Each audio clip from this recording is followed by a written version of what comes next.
अस्सलाम वालेकुम। आज हम डिस्कस करेंगे कि ASP.NET के अंदर हम किस तरीके से फाइल अपलोडिंग कर सकते हैं एजेक्स स्टाइल में।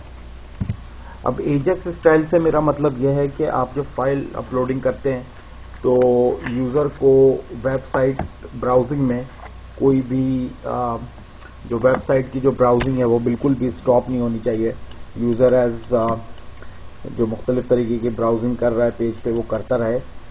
और तो आइए हम ये देखते हैं कि पेज रिफ्रेश किए बगैर हम किस तरह से अपलोड अकॉम्प्लिश कर सकते हैं। अब यहाँ पे मैंने एक सिंपल सा फॉर्म ऐड किया हुआ है, इसमें कोई ख़ास वो नहीं है, और इसमें एक HTML कंट्रोल डाला है। फाइल का इनपुट है फाइल, जो कि फाइल ब्राउजिंग शो करेगा, और एक अपलोड का बटन डाला है, HTML बटन है यहाँ पे देखिए, और इसमें कोई ख़ास चीज़ नहीं की है। आइए अब हम देखते हैं ये फंक्शनैलिटी हम किस तरीके से इम्प्लीमेंट कर सकते हैं। पहले तो हमें एक काम ये करना होगा कि कोड बिहाइंड में हमें इम्प्लीमेंट करना होगा I call back event handler. Implement I call back event handler, और यहाँ पे हम एक वेरिएबल बनाएंगे माई cb reference string dot empty पे इसको इनिशियलाइज करेंगे। और आइए पहले अपने मेन पेज को हम कंप्लीट करते हैं, और इसमें हम ऑन क्लिक इसको बता देते हैं जो भी अभी हम ये सारे जावास्क्रिप्ट जो है डिफाइन करेंगे, अभी हमने किया नहीं है कुछ। तो पहला काम ये होगा कि पेज लोड में हम अपनी क्लाइंट स्क्रिप्ट रजिस्टर करवाएंगे, और जो कॉल बैक इवेंट रेफरेंस है उसको रजिस्टर करवाएंगे। तो पेज लोड ये सारा मैं डिटेल में एक्सप्लेन कर चुका हूँ अपनी पिछली 2 वीडियोस में, आप चाहे तो उसको रेफरेंस कर सकते हैं। अच्छा, फॉर सम रीजन मेरा पेज लोड का मैक्रो काम नहीं कर रहा है, तो मुझे यहाँ टाइप करना पड़ेगा पेज लोड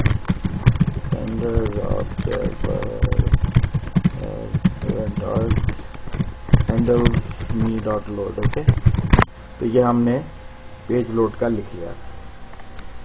और अब हम अपनी क्लाइंट स्क्रिप्ट मैनेजर का एक रेफरेंस बनाएंगे और पेज डॉट स्क्रिप्ट। ओके, अब हम करेंगे my cb reference equal to my sm dot get call back event reference में हम कंट्रोल मी पास करेंगे। आर्ग्यूमेंट्स, ये आर्ग्यूमेंट्स अगेन वो हैं जो क्लाइंट स्क्रिप्ट सर्वर को सेंड करेगी, यानी कि जब इस केस में फाइल का नाम और पूरा पाथ फाइल का क्लाइंट से सर्वर को जो सेंड होगा ये उस आर्ग्यूमेंट का नाम है। बल्कि मैं इसको चलें आर्ग्यूमेंट रहने दें। क्लाइंट कॉल बैक तीसरा आर्ग्यूमेंट है। ये उस इवेंट हैंडलर का नाम है, क्लाइंट पेमेंट हैंडलर का नाम है, जो कि जब सर्वर पे जो सर्वर का जो मेथड है ये रेस कॉल बैक इवेंट जब सक्सेसफुली कंप्लीट होगा तो जो रिजल्ट ये वाला, ये तो खैर सब रूटीन है, ये वाला फंक्शन जो भी रिजल्ट सेंड करेगा प्रोसेसिंग उस रिजल्ट की इस फंक्शन में होगी और सेंड ये चीज करेगी। तो जब ये चीज सक्सेसफुली रिजल्ट सेंड करेगी तो क्लाइंट साइड पे वो वाला फंक्शन जो उस रिजल्ट को रिसीव करेगा उसका नाम हमें यहाँ पे बताना है, तो हम रिजल्ट बता देते हैं। एक बात का ख्याल रखें, ये जो रिजल्ट है ये उसी सूरत में सर्वर से रिजल्ट रिसीव करेगा जबकि ये processing race call back event की सक्सेसफुली कंप्लीट होती है। यानी कि फर्ज करें अगर कोई एक्सेप्शन रेज हो जाती है जिसको आपने कैच किया हुआ अपने कोड में, एक ट्राई कैच ब्लॉक बनाया उसमें कैच किया है, तो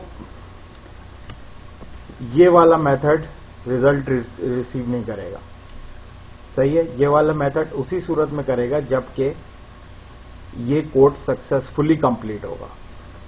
यहाँ पे आगे एक और आर्ग्यूमेंट होता है एरर हैंडलर का भी, जो कि हम स्पेसिफाई कर सकते हैं कि अगर किसी सूरत में यहाँ ट्राई कैच अगर ब्लॉक लगा हुआ है और कैच तक कंडीशन पहुंच जाती है तो एरर का हैंडलर कॉल हो जाए या एरर के हैंडलर में रिजल्ट रिसीव हो जाए। कॉन्टेक्स्ट को हम नहीं स्पेसिफाई करते और यहाँ पे आप देखिए इसका एक ओवरलोड है क्लाइंट एरर कॉल बैक, आपकी स्क्रीन पे आ रहा होगा क्लाइंट एरर कॉल बैक। तो क्लाइंट एरर कॉल बैक में हम इसको बोल देते हैं माई एरर। ये अगेन क्लाइंट साइड स्क्रिप्ट का एक फंक्शन बनाएंगे हम अभी, जैसे कि अभी रिजल्ट का क्लाइंट साइड बनाएंगे और एक माई एरर का बनाएंगे और यूज एसिंग हम प्रूव कर देते हैं।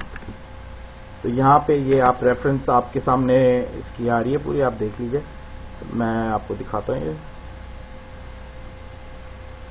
ये सारी चीजें अपनी पिछली वीडियो में मैं डिस्कस कर चुका हूँ। अब आइए अपने मेन पेज में आते हैं और यहाँ पे हम फंक्शन रिजल्ट आर्ग्यूमेंट कॉन्टेक्स्ट और तो जब सक्सेसफुली कंप्लीट होगा तब ये रिजल्ट कॉल होगा। यहाँ पे हम स्पैन भी एक दे देते हैं, यहाँ पे हम अपने रिजल्ट शो करेंगे, स्पैन आईडी रिजल्ट स्पैन, सही है। तो अब जब ये फंक्शन रिजल्ट्स का कॉल होगा, एक्चुअली मैं कॉल का लफ्ज गलत इस्तेमाल कर रहा हूं, ये फंक्शन कॉल तो नहीं होगा।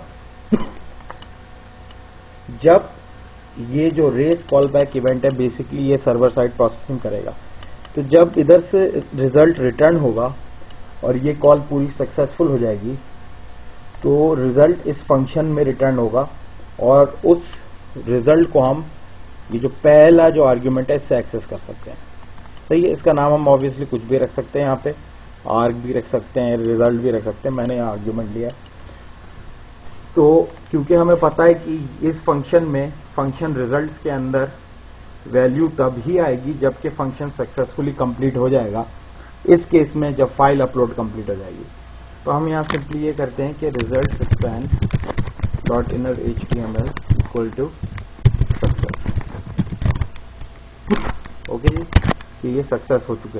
अच्छा यहाँ मैंने स्क्रिप्ट नहीं लिखी है, स्क्रिप्ट लैंग्वेज जावास्क्रिप्ट, ओके जी, और इसको इसमें कॉल कर पेस्ट कर देता हूँ। एक और फंक्शन हमें लिखना है ऑन एरर का, माई एरर एक्चुअली मैंने उसको बनाया था और उसमें भी उसकी भी सिग्नेचर यही होगी और इस केस में भी हमें पता है कि ऑन एरर माई एरर में वैल्यू तभी रिसीव होगी जबकि कोई एरर आएगा। तो हम यहाँ लिख देते हैं result span dot inner HTML equal to upload failed. कोई कंडीशन लगाने की जरूरत नहीं है, इसकी कोई भी चेक करने की जरूरत नहीं है इस केस में, क्योंकि इधर आर्ग्यूमेंट में, इस फंक्शन के अंदर आर्ग्यूमेंट में वैल्यू तभी रिसीव होगी जब कॉल सक्सेसफुल होगी। अगर किसी भी सूरत में कोई भी एक्सेप्शन आ जाती है तो यहां पे कुछ भी नहीं रिसीव होगा बल्कि यहां पे रिसीव होगा। आइए अब फर्दर चलते हैं।